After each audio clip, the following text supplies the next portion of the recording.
Every morning, I went on a walk with my mom through Mill Creek Park in Ohio. The trees there are really big, and sometimes they make shadows that look like monsters. But I wasn't scared. I liked the way the leaves crunched under my shoes and how the birds made funny sounds in the morning.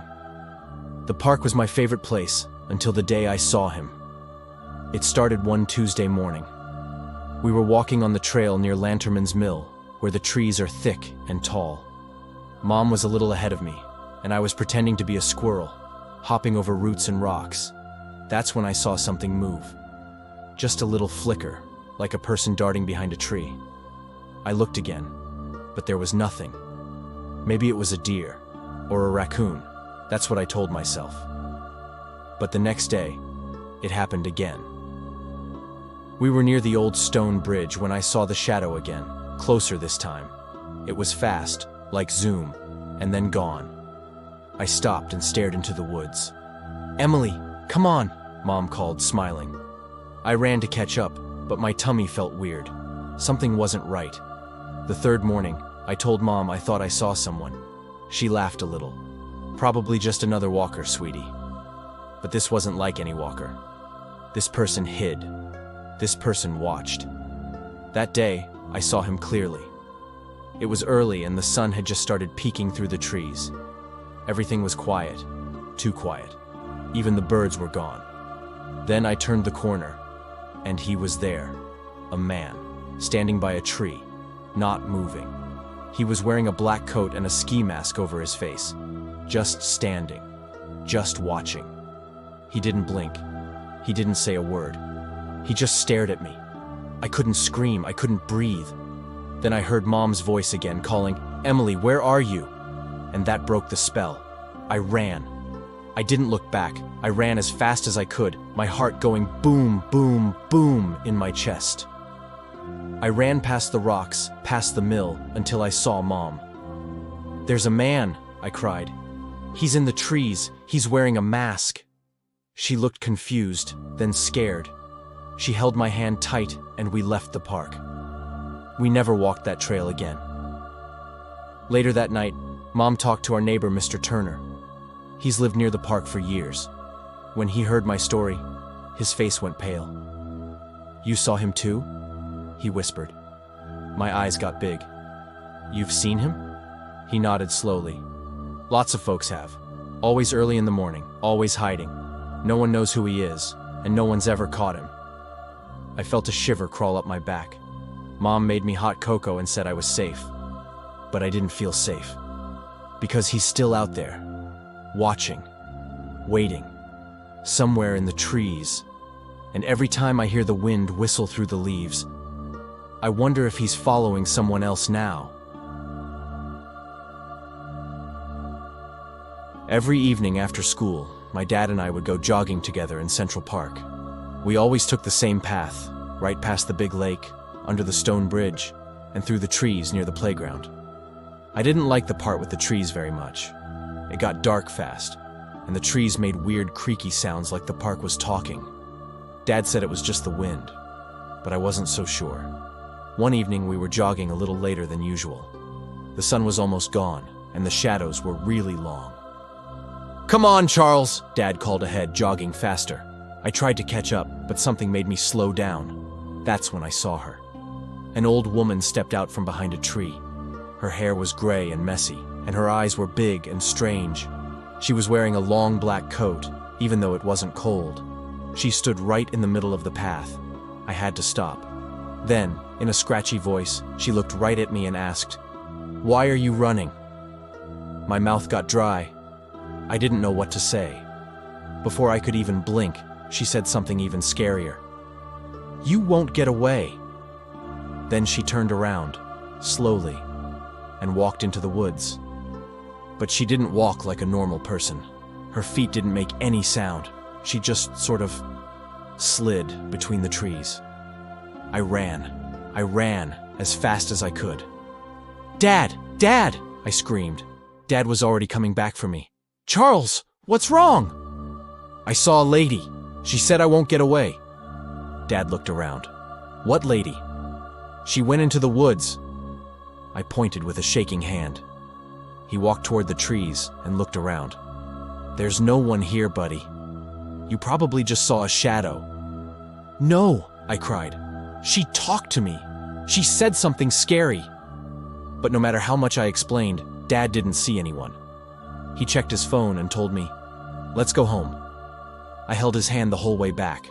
My heart was still going thump, thump, thump like crazy. That night I couldn't sleep. I kept thinking about her face, her eyes, her voice. The next morning I asked Mom if there were any old ladies who lived in the park. She laughed. "Nobody lives in Central Park, sweetie.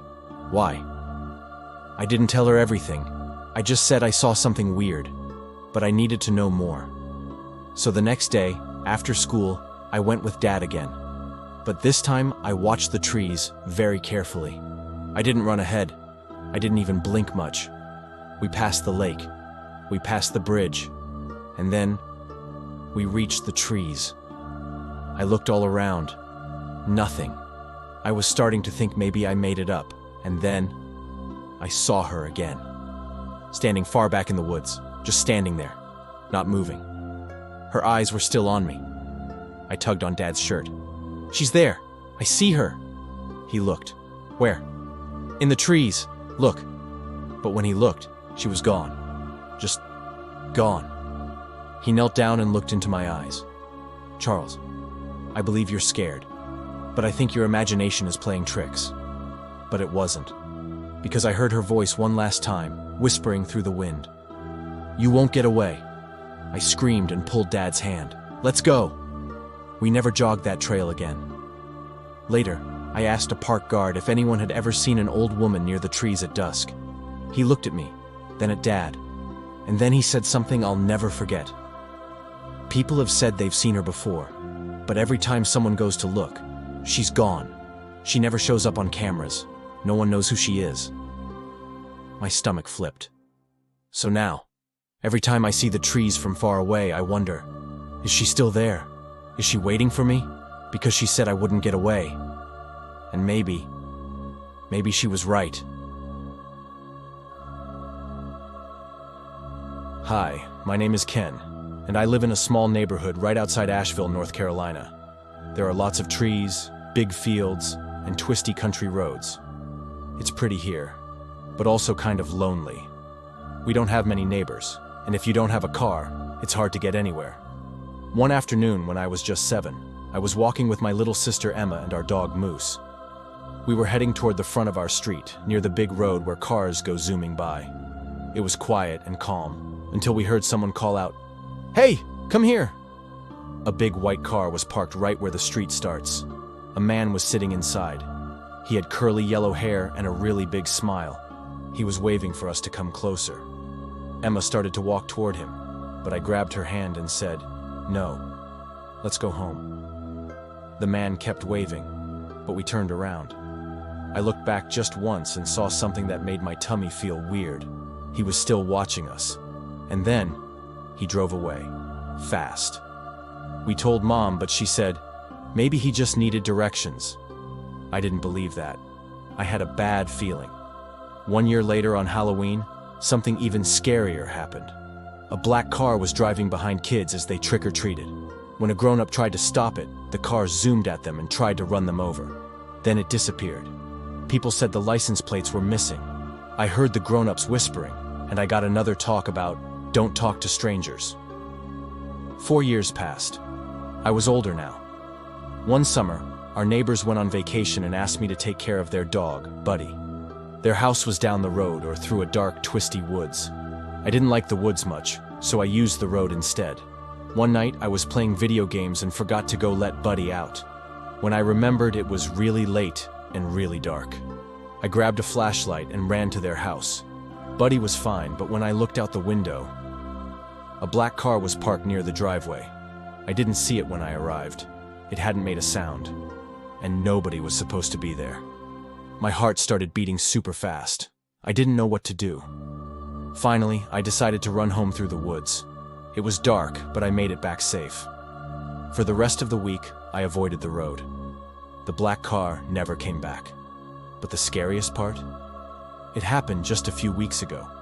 Since we didn't have school sports anymore, I started jogging every day to stay strong. I'd run around the roads near our house and listen to the birds and frogs. But then, I started seeing it. The white car. It would show up when I was jogging. At first, it was across the road, just driving slowly, the same speed I ran. I thought maybe it was nothing, but it kept happening. Every day, same time, same place, same white car. One day I changed my running time. I ran later. It wasn't there. I felt better. But the next day, it was back. On the 7th day, I took a side road to trick the car. But there was something else waiting. At the end of the road was a black car. I thought, that's weird. But then I saw something underneath it. A person. They were hiding, curled up and still. I froze. Then I heard a sound. The white car was behind me. It had followed me. I was trapped. One car behind, one car ahead. I didn't know what to do. Then I ran. I ran as fast as I could. And when I got close to the white car, a man jumped out. He had curly yellow hair. He yelled, "Come back!" I screamed, "No!" and kept running. He chased me, but I was faster. He couldn't catch me. I ran all the way home and locked the door. I finally told my mom everything. She called the police. But since I didn't see a license plate, they couldn't do much. Sometimes I still see the white car when I'm outside. I don't wave. I don't look. I go inside fast. Now when Emma and I walk moose, we never go near the road. I still wonder what would have happened if I hadn't run. I still hear his voice in my dreams. Come back. But I won't. I live near Fairbanks, Alaska, where there's a lot of snow in winter. But in summer, the woods go on forever. There are long dirt roads and tall, twisty trees all around. Some days it's so quiet, you can hear a bug flying by. That's where I like to run. I like to run fast. A nice lady named Miss Kayla lives at the end of one of those long roads. She has a big fluffy puppy named Dizzy. Dizzy is always jumping and barking and zooming around, so Miss Kayla asked me to help walk and run with her. I said yes, because I love dogs and I love running. She said she'd even give me $5 whole each time. That's a lot when you're 6. One day, Miss Kayla told me I could take Dizzy down the long road near the woods. I had been there before, but never this late. The sun was going down, and the trees looked dark. The sky was orange, but the woods looked black. Still, I wasn't scared. I was fast. I could run away from anything. We started jogging. Dizzy wagged her tail and sniffed everything. I could hear her little feet patting on the road, and my shoes going thump, thump, thump. The wind whooshed through the leaves. It was quiet. Too quiet. Then Dizzy stopped. Her ears went up. Her tail went down. She made a tiny sound. Wee imper. I looked where she was looking, and then I saw him. A man. He was peeking out from behind 2 trees. His face was gray. His coat was puffy, even though it wasn't cold. He had a big hat pulled over his eyes, and he was just standing, not moving, not blinking. I waved. I thought maybe he was a hiker, but he didn't wave back. He just stared. My heart went thump, thump, thump. Dizzy growled a little. I pulled her leash and started jogging again. It's fine, I whispered. It's just a person. But then Dizzy stopped again. I turned around. The man had moved. He was standing right next to the road now, only a few feet away. He was tilting his head, staring like he wanted to see inside my brain. I grabbed Dizzy's leash tight. Let's go home, I whispered. I walked faster, then jogged, then ran. But Dizzy wasn't the only one running. I heard footsteps behind us, fast ones. I looked back. The man was chasing us, and he was holding a shiny, sharp thing. It looked like a giant knife. My whole body got cold. I screamed, "Go, Dizzy, run!" I ran as fast as I ever had before. The leash tugged and pulled as Dizzy tried to keep up. My legs were screaming, my lungs were burning, but I didn't stop. The man was running in a weird way. His arms flapped, his legs twisted like he didn't know how to run. His jacket flapped and his knife gleamed in the last bits of sunlight. He didn't make a sound. I could hear me breathing. I could hear Dizzy panting, but not him. He wasn't breathing, only running. That's when I knew he wasn't normal. We reached the first house. I zigzagged through backyards. I slid behind a big wooden shed and dropped down, holding Dizzy tight. I could still hear him. Crunch, crunch, crunch. Then, nothing. Silence. I peeked out. He was on the hill, staring, just staring. He didn't look mad now. He didn't look happy. He looked empty. He lifted his arm. The knife was still in it. Then, he turned and walked back into the trees. Slow, quiet, gone. I stayed behind that shed for a long time.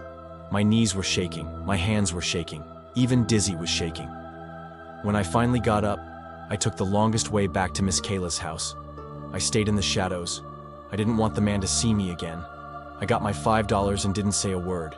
Not to Miss Kayla, not to my mom, not to anyone.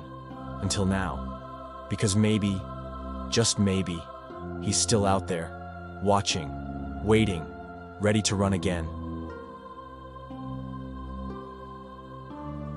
Hi, my name is Aiden. I was 5 when this happened. During those times, I'd like to run fast.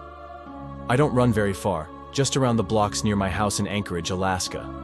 It's cold here, but I wear my cozy jacket and warm socks and zoom like a rocket with my best friend, Max. Max is older than me. He's 8 and super fast. He helps me run better, and we always stay near the lights on our street when it gets dark. But one night, we didn't. It was a snowy night, and we wanted to run extra far to be real adventurers. There's a forest trail just outside our neighborhood with big pine trees and no lights. Max said we could handle it. I said okay, because Max is brave, and I wanted to be brave too. We ran through the trail, and the snow crunched under our feet. We giggled and talked about silly things, like if bears wear hats or if snowflakes talk to each other. But then, we heard it. Crunch, crunch, crunch. Footsteps. Behind us. Max stopped. I stopped. We looked back. Nobody was there. Maybe it's just a bunny, I whispered. But the sound didn't go hop hop. It went crunch, crunch. We ran faster. So did the footsteps. When we slowed down, they slowed down. When we sprinted, they sprinted. I felt my belly get twisty. Max's face looked worried too, but we kept running because we were almost back to the lighted road. We ran and finally got back to the street. The lamps made warm yellow spots on the snow. I felt better. We turned around to see if anyone was there. Nope, just trees, black trees, snow, and shadows. Max shrugged. Maybe it was just the wind, but it wasn't the wind. We kept going. We were heading to a dirt path that led past an old barn and then back home. We'd done this before. It was always quiet, but that night, it was too quiet. No owls, no wind, no sounds. Just the sound of our feet. And the snow. That's when I saw him. A shadow zipped into the trees on the left side of the path. I stopped. Max! I saw someone! Max laughed a little. You're just tired, or maybe it was a deer. But it wasn't a deer. We kept going, but I looked at every tree. My heart was thumping like a drum. My fingers felt like cold spaghetti. And then we heard it again. Crunch! We turned around slowly and saw him. He was standing in the middle of the path, a tall man, a black hoodie. His pants were torn, dirty, his shoes were wet and old. He wasn't looking at us, he was facing the other way. I whispered, "Who is that?" Max said, "Hey, what are you—" Then the man started to laugh. Ah, ha, ha, ha, ha, ha, ha. It was the worst laugh I've ever heard. It sounded like broken toys and screaming owls. Then he turned around. His face was pale like snow. His eyes were wide like balloons. His mouth stopped laughing. He just stared. He stared so hard. I wanted to hide. I wanted to disappear. Max whispered, "We gotta run!" And we did. We ran and ran and ran. We didn't talk. We just ran. Behind us, the laugh came again. Ha! Ha! Ha! I screamed. Max screamed. The snow flew behind us as we ran as fast as we could.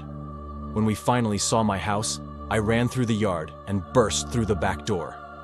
Max slammed it shut behind us. I locked all the doors. Max shut the garage.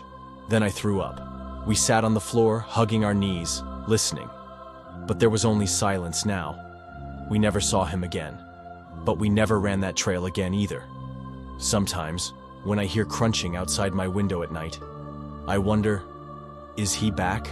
So if you ever go running, stay in the light, stay with a friend, and never go into the woods when it's dark, because the giggling man might be waiting.